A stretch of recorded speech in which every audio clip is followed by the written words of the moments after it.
Embiid bullies his way inside, out to Harden for the three, got it! Where James Harden is kind of with the Philadelphia 76ers. So, Philly has been dealing with the James Harden fiasco. He demanded a trade away from Daryl Morey and Philadelphia this past offseason. Philly has let it be known that they've tried to acquiesce to their star guard's trade request. The reality is Harden wants to be a Clipper, and the Clippers are only offering so much. So James had been away from the team to kick off training camp. He did end up joining the team for training camp. They started off in Colorado. They're actually playing against the Boston Celtics, I believe, in the preseason. Harden will not be suiting up. According to Woj at ESPN, James Harden still wants to trade. Initially, his goal was to make the Sixers uncomfortable by showing up to training camp, but not really being a part of training camp. Apparently, James kind of realizes that, it doesn't feel like the trade to the Clippers is going to happen right now, and he may have to be around Philly for a few months longer to get what he ultimately wants. Woj said the Sixers, on the other hand, they want to wait this out and hope they get the best James Harden, the best version sooner than later. There's not a deal out there that can get the kind of assets that they think they can get to improve their team. Harden, as of right now, is still a part of the Sixers team. Let's swing over to another great reporter. Shams over at The Athletic says sources tell him the Clippers have been offering one unprotected first-round pick for Harden, a pick swap for Harden as well. And apparently Philly has responded with, hey, we want Terrence Mann as well as multiple first-round picks. Well, if Shams is correct, which he normally is, I think the Sixers' asking price is way too high. I think if you're going to try to do the Terrence Mann type of trade, for me personally, I feel like James Harden for Terrence Mann and maybe a pick swap is enough. I think Terrence Mann's got an incredible future ahead of him. The Clippers held on to him for a reason.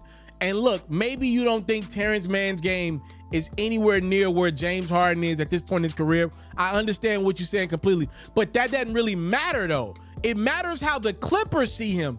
And the Clippers, time and time again, have let it be known to teams over the last couple years, we're open for business, but Terrence Mann is not on the table. I could argue, from what we've heard, it appears that Paul George has been more available than Terrence Mann, which tells you that he's valuable on the Clippers in their organization, which means trying to trade for James Harden, in which the Clippers could use more star power and more guaranteed star power at the top of their roster as they get ready to go to their new arena really, really soon here.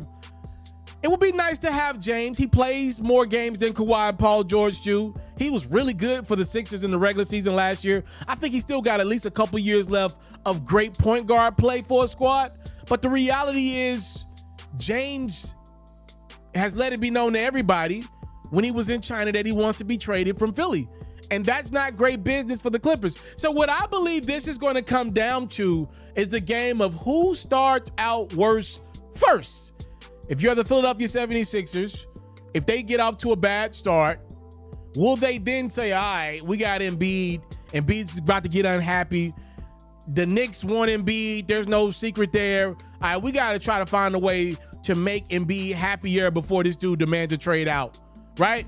James is the link that feels like he's the guy that's ruining the locker room. If that's the case, then I think at that point in time, we will see the Sixers more open to business and maybe look back at that unprotected first-round pick and pick swap offer that Shams is, alleging the Clippers to have been available to do with the Philadelphia 76ers. On the Clippers end, obviously, they got Kawhi and Paul George coming back from injury. There's probably one in the last 3 years we've had Kawhi and PG starting the year off healthy for the Clippers. If one of those dudes were to go down, if not both, obviously knock on wood, you don't hope that. I could see Steve Ballmer, the Clippers owner, saying, I don't want to do this, but, I went to a Clippers game last year in LA and, they got a nice thing going. It's not the Lakers, obviously. They got a nice thing going where they have a good amount of season ticket holders. I was actually shocked by that. I understand it's LA. I understand people are always looking for stuff to do out in Los Angeles. I was shocked at the support that the Clippers had.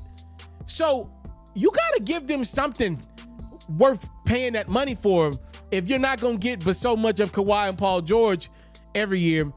If the Clippers start off bad, if Kawhi and PG don't look as healthy as they claiming that they're going to be, I can see the Clippers opening up for business. Again, this is a game of who is worse first. I think will end up being the deciding factor if the Clippers are going to budge on James Harden or Terrence Mann for James Harden, or if the Sixers are going to budge and take a lesser value that doesn't include Terrence Mann from the Clippers for James Harden. We shall see. I want to salute you, homie, for building your own thing and doing your own thing. Why build theirs when I believe I can build my own? You've already done it, or I wouldn't be here. I'm already the only elite sports and music journalist in the game today. My goal is simple: to be the best there's ever been. So please don't go. Make sure you subscribe and follow the journey. It truly means everything to me. I tell stories. I talk music. I cover sports. I am culture. I am Ferro.